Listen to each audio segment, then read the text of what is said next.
So, trying to make tinder a different way now. Just balling the birch bark up. I tried scraping it with my knife, but it's not exactly cooperating today. I have a nice dull knife, so I look forward to fixing when I get home.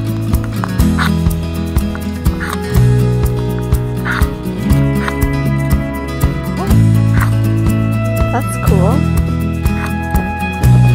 So yes, I saw it. It's a good video outdoors even, but it's about 3:30. I've got maybe an hour of light left. And I just took the old shottie out for a walk here. A Winchester Ranger 120. But yeah, snow. Crazy, it's already up to my knees. I'm slugging through this. I just walked that whole little ridge there. That goes in between two ponds. It's full of rabbit sign. Fairly fresh stuff too. But I didn't jump any bunnies. I had 3 ptarmigan flush out on me. But if I had took the shot, I don't think I ever would have recovered them. Even one of them. Just as soon as they jumped up, they were over a whole bunch of thick stuff. So, yeah, they don't really leave a blood trail like a bigger animal does. That's if they even get down to the ground, if they don't fetch up in something. So, I'm going to hunt my way back up to the old abandoned road there and keep going through. But yeah, it's pretty out. I didn't get out as much as I'd want to this week, but get out when you can. I've got 7.5 shot in it right now, so if I see a rabbit, it better be close. I had that loaded up for birds. I've got number 4 in my bag. I've got a couple slugs on the saddle and a few in my pocket just in case for some reason a moose or a wolf shows up. I got my tags for those, and it's definitely far over 30 caliber, and there's nothing in the regs and all that saying you can't use a shotgun with a slug for it, so I wouldn't go moose hunting with it, but I don't know, if something's point blank and I can drive 3 of them in real quick to the boiler room, then I'm not going to hesitate. But I don't think I have to worry about it. Yeah, it's pretty out here. I think it was minus 16 or something. It's pretty warm again today. I've only got my wool base layers on. And then like my army shirt, my wool shirt, my wool pants. Yeah, and just a toque and away you go.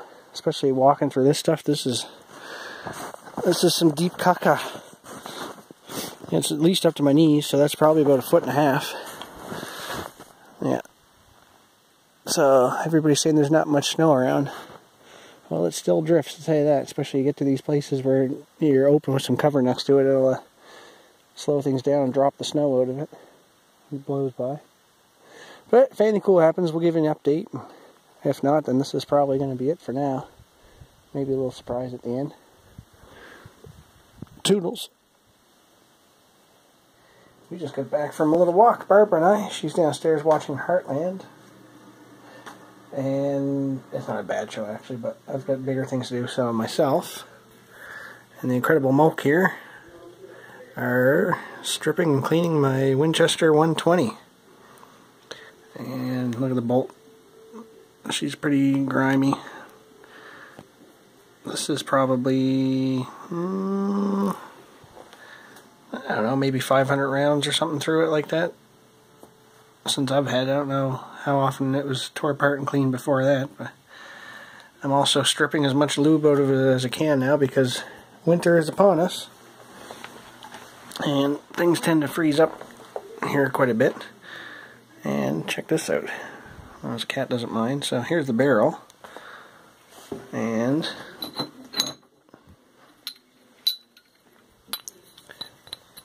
here also is the barrel. So she's still over the legal limit, but it had a 30-inch barrel. So I never really gave you guys a video on this gun yet, I don't think. But I ended up trimming this up, chamfering it, rebluing it, all that good stuff. So this was supposed to be my fishing, camping, canoeing, backup hiking sort of gun for the bears and wolves and stuff. But it patterns pretty darn good for birds and bunnies now, so I think we'll keep it. It's not bad. So got a little side saddle on it. It holds 5 rounds. It only holds 4 in the tube, but if you need more than 4, you're probably up the creek. Of course, now it's just cylinder bore, which is good for anything. so might not be as tight further down with some shots, but it doesn't matter what kind of slug I put down it, or flares, or bear bangers, or whistle bangs, or anything like that. So she's a handy little gun now. But yeah, I'm gonna strip this down and hang out with my cat, and we'll see you guys soon out in the bush, hopefully. Ta-ta. Gun's in a safe direction. There's nothing in the chamber, nothing in the magazine. Check that out. So, she's back together. I should have showed you this video when I was doing it, but oh well, I'll explain it to you. There's a pin right at the top of my thumb there. Of course, it won't focus on it. That pin holds the end of the ejector, runs from up inside the breech here, down along the side through the bolt, and then there's a spring that holds it in the back of the receiver. That is supposed to be perpendicular to the side of the receiver to catch it, but when you looked inside it had a little bend like that to it, and I had the worst time trying to get the bolt back in and everything, and I was holding it as well as I could, and I go to put the trigger group in, and every time it was popping that ejector off. So straighten that out. Didn't want to persuade it too much in case it broke. But yeah, so now I've got a I don't want to say lubeless gun. It has a very, very light coat of oil on it. So, function test, I've already done it, but just show you guys as well here. So, now the gun is off safe. It's on fire. It is empty. We did check it, but still treat it like it's loaded. Safe direction. There. I've already gone through all that. And I polished up the bolt a little bit too. I mean, it's an old gun, but gives her a little bit of bling.